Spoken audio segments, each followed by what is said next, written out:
Welcome to our channel Pantula Ramamurthy world teacher.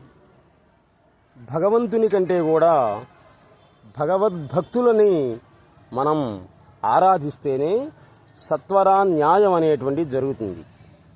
భగవంతుడితోటి న్యాయం అనేటువంటిది అది కొంచెం లేట్ ప్రాసెస్.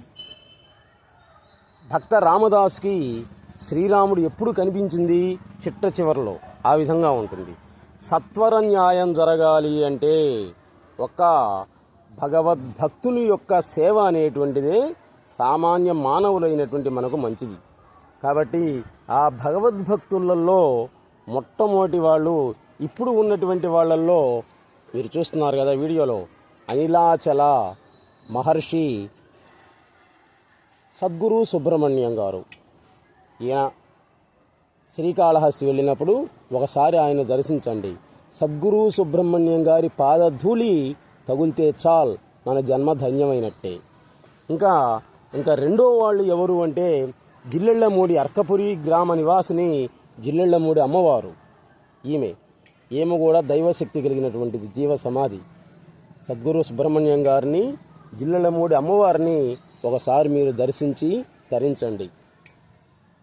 ఇంకంతకంటే మనకు వేరే మార్గమే లేదు. మౌన భాషణం, జ్ఞాన భాషణం. మౌన భాషణం అరుణాచల మహర్షి, రమణ మహర్షి. జ్ఞాన భాషణం అనేటువంటిది మీ వీడియోలో చూశారు కదా, సద్గురు సుబ్రహ్మణ్యం గారు, అనిలాచల మహర్షి. వాళ్ళ పాద ధూళి తగులితేనే చాలు మనకు పవిత్రమైనట్లే అవుతుంది. నాకేమీ తెలియదు అని మొదటిగా తెలుసుకున్నటువంటి వాళ్ళు ఎవరో తెలుసా? శ్రీ రామకృష్ణ పరమహంస. ఆయన నాకేమీ తెలియదు అని తెలుసుకున్నాడు. చిట్ట చివరిలో తెలుసుకున్నటువంటి వాడు స్వామి వివేకానంద. కాబట్టి అన్నీ తెలుసు అనేటువంటి మనమే ఒక పెద్ద అజ్ఞానులం. మనం బలము అనుకున్నది ఒక్కోసారి బలహీనం అవుతుంది. బలహీనం అనుకునేటువంటిది బలమే అవుతుంది. తల్లి దగ్గర బిడ్డ బలహీనుడే. వాడి బలహీనతే తల్లి చేత అన్ని పనులు చేయించుకొని బలం అవుతుంది. వాడి బలం ఏంటి? వాడి ఏడుపే వాడి బలం. వాడు ఏడవంగానే తల్లి పరిగెత్తుకుంటూ వస్తుంది అన్నమాట. ఎక్కడున్నా కానీ, పాప ఆమెకు ఆకలి అవుతున్నా కానీ, ఏ విధంగా ఉన్నా కానీ పరిగెత్తుకుంటూ వస్తుంది. కానీ పసిపిల్లవాడి యొక్క బలం ఏడి అంటే వాడి ఏడుపే వాడికి బలం అనేటువంటిది అవుతుంది. కదలలేనటువంటి, నడలేనటువంటి, మాట్లాడలేనటువంటి వాడి దగ్గర ఏడుపు అనేటువంటి ఒక పెద్ద ఆయుధం ఉంది.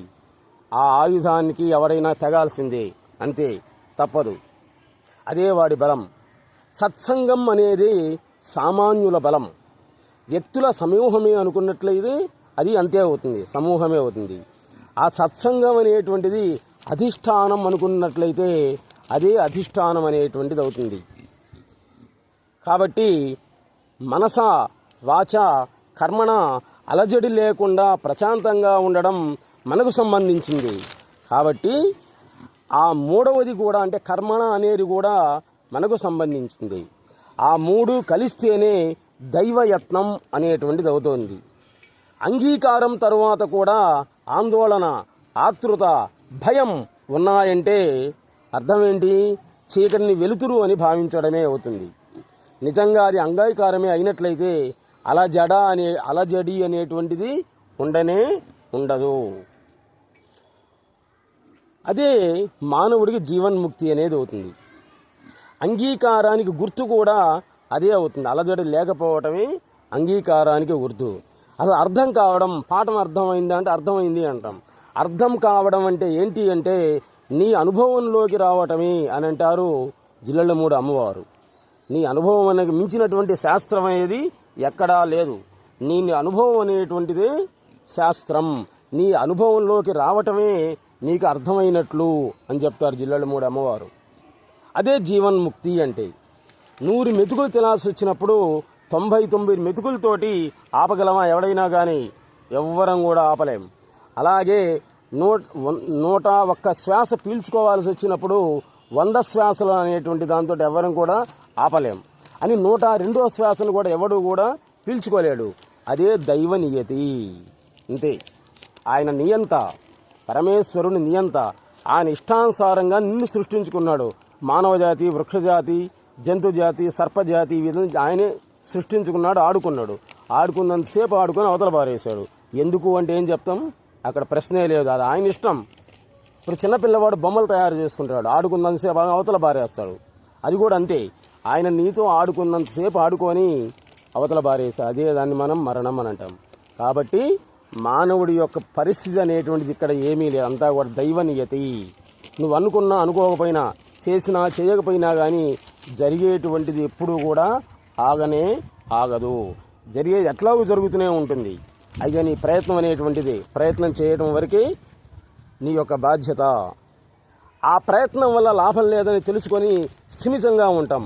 దానినే ఎక్కువ తక్కువ చేయగలం అని అనుకోవడం వల్లనే ఈ ప్రయత్నాలన్నీ కూడా అయినా కానీ మానవుడు ప్రయత్నిస్తూనే ఉంటాడు.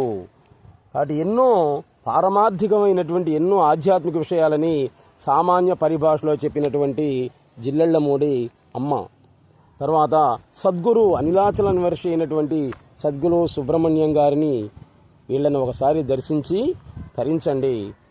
Please subscribe our channel PULLAPANTHULA Pullapanthula space RAMA Rama space MURTHI Murthy. World teacher Sadguru Subrahmanyam గారే. అసలు ఒకప్పుడు పాపం స్కూల్ టీచర్గా ఉన్నటువంటి ఈయన జిల్లెలమూడి అమ్మవారి యొక్క ఆదేశాలతోటి ఈరోజు వరల్డ్ టీచర్ అయ్యాడు. స్కూల్ టీచర్గా ఆయన రిజైన్ చేసి. ఇంతకుముందు ఇంకొక చిన్న విషయం మీకు చెప్తున్నాం మన సబ్స్క్రైబర్లకి. ఇప్పుడు నాకు చాలా ఆనందంగా ఉంది. దేనికి అంటే ఈ సద్గురు సుబ్రహ్మణ్యం గారిని గురించి ఈయన యొక్క తత్వాన్ని చెప్పినందువల్ల ఈ వినుకొండ, నరసరావుపేట, గుంటూరు, విజయవాడలో ఉండేటువంటి వాళ్ళు కనీసం 500 మంది ఆయన దగ్గరికి వెళ్ళొచ్చారు. ఆయన దగ్గరికి వెళ్ళొచ్చి చెప్పారనమాట. ఆశ్రమం వాళ్ళు కూడా చెప్పారు, సార్ మీ యూట్యూబ్లన్నీ కూడా చూసి గురువుగారి దర్శనం కోసం వచ్చారు అని. అప్పుడు చాలా ఆనందంగా ఉంది. ఇదంతా కూడా గురు కృప. సద్గురు సుబ్రహ్మణ్యం గారు జిల్లెలమూడి అమ్మవారి యొక్క కృపా కటాక్ష వీక్షణాల వల్లే. దీనివల్ల చెప్తూ ఉన్నందువల్ల మానసిక ప్రశాంతత వినేటువంటి వాళ్ళకి మీకు. కాబట్టి ఇవన్నీ కూడా ఆధ్యాత్మికపరమైనటువంటివే కాకుండా లౌకిక విషయాలు కూడా ఎన్నో చెప్పారు వాళ్ళిద్దరూ కూడా. కాబట్టి ఈ వీడియోలన్నీ కూడా మీరు ఎప్పుడు పడితే అప్పుడు చూడొద్దు. ఎప్పుడు చూడాలంటే ఉదయాన్నే 6 కానీ, లేకపోతే రాత్రిపూట అన్నం తిన్న తర్వాత నిద్రించేటప్పుడు కానీ చూడండి. అసలు నీవు అంటే ఏదో తెలుస్తుంది. ఎందుకంటే మిగిలిన వాళ్ళందరూ కూడా చాగంటి కోటేశ్వరరావు గారు కానీ, గరికపాటి నరసింహారావు గారు కానీ, ఇంకా ఏ ప్రవక్తలైనా ఎవరయ్యా కానీ చెప్పింది ఏది అంటే రామాయణ మహాభారతాల్లో ఉండే విషయాలు చెప్పారు, పురాణాలకు సంబంధించినటువంటిది చెప్పారు, వేదాలకు సంబంధించినటువంటి విషయాలు చెప్పారు. అది గొప్పతనమే. మనకు తెలియనటువంటి విషయాలన్నీ కూడా ఎన్నో వివరించారు. కానీ ఇక్కడ వీళ్ళ గొప్పతనం ఏంటి అంటే, సద్గురు సుబ్రహ్మణ్య జిల్లెలమూడి అమ్మవారి యొక్క గొప్పతనం ఏంటంటే ఇక్కడ నీవు అంటే ఏదో చెప్తున్నారనమాట.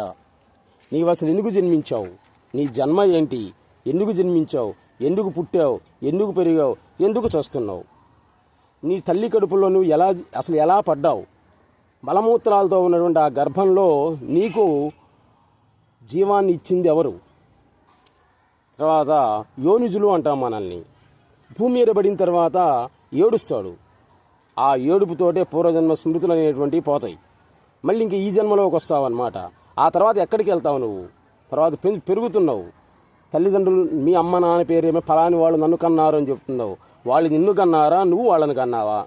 అసలు నీవంటే ఏంటి, ఎందుకు పుడుతున్నావు, ఎందుకు చూస్తున్నావు, చావటం అంటే ఏంటి, పుట్టడం అంటే ఏంటి, అసలు పునర్జన్మ మళ్ళీ జన్మ అనేది ఉందా లేదా, ఇటువంటి విషయాలన్నీ కూడా ఎన్నో విషయాలని నీవు అంటే ఏదో చెప్తున్నాడు ఇక్కడ.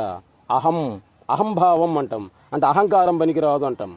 కాబట్టి మనకు సంబంధించినటువంటివి చెప్తున్నారు వీళ్ళు. ఆ ఉన్నటువంటి కావ్యాల పురాణాల్లో చెప్పినటువంటిది వాళ్ళు చెప్పినటువంటిది, అది గొప్పతనమే. కాబట్టి నీవంటే ఏదో తెలుసుకోవాలి కదా. ముందు మనకి ఎన్నో కళలు వస్తుంటాయి, ఉదయం నుండి సాయంత్రం వరకు కళలు చూస్తున్నటువంటి వాళ్ళని, వాళ్ళ మాటలు కళ్ళలో వస్తుంటాయి. ఎందుకంటే మన స్థాయి అది. కానీ యోగుల యొక్క స్థాయి, దైవిక శక్తి కలిగినటువంటి వాళ్ళ యొక్క స్థాయి ఏంటి, వాళ్ళకి దైవశక్తి కలిగిన వాళ్ళే ఆ స్థాయిలో వాళ్ళకి కనిపిస్తారు. అదే సద్గురు సుబ్రహ్మణ్యం గారు, జిల్లెళ్ళమూడి అమ్మవారు, తర్వాత అరుణాచల మహర్షి, రమణ మహర్షి, ఇటువంటి వాళ్ళ మనకు వచ్చేటువంటి సామాన్య కళలు రా వాళ్ళకు వస్తే ఇటువంటి దైవికమైనటువంటి కళలే వస్తుంటాయి. ఎవరో అదృశ్య శక్తి ఏదో మాట్లాడుతూ ఉంటుంది వాళ్ళతోటి. వాళ్ళకు అన్నటువంటి కళ తెల్లవారిన తర్వాత ఈరోజు చెప్తూ ఉంటారు, రాసుకుంటూ ఉంటారు అంతే. ఒక విలేకరి సద్గురు సుబ్రహ్మణ్యం గారిని అడిగారు. ఆయన ఏది అడిగినా కానీ నాకేం తెలుసు, నాకేం ఇలాగ నేను సామాన్యుడు అంటే మొదలుపెట్టాడు. చివరికి ఆయన అన్నాడు, ఏమీ తెలియకుండానే 28 గ్రంథాలు రాశారా అని అడిగాడు. అప్పుడు ఆయన చెప్పాడు, నేను రాశానా? నేను రాయలే. రాత్రి కల వచ్చింది, ఆ కళను చెప్తుంటే వాళ్ళు రాసుకున్నారు. రాసింది వాళ్ళని అడగమని చెప్పాడు పోయి. చూడండి, ఆ విధంగా ఉంటాయి. శ్రీకాళహస్తీశ్వరుడే అంటే శ్రీకాళహస్తిలో ఉండే శివలింగం ప్రాణలింగం, వాయులింగం. అక్కడ అరుణాచలంలో ఉన్నటువంటి శివలింగం అగ్నిలింగం. వినకొండ శృంగిరి శృతగిరి అంటాం. దీని కమఠాచలం అసలు పేరు. అరుణాచలం అనిలాచలం లాగే వినకొండ కాదు అసలు పేరు, కమఠాచలం.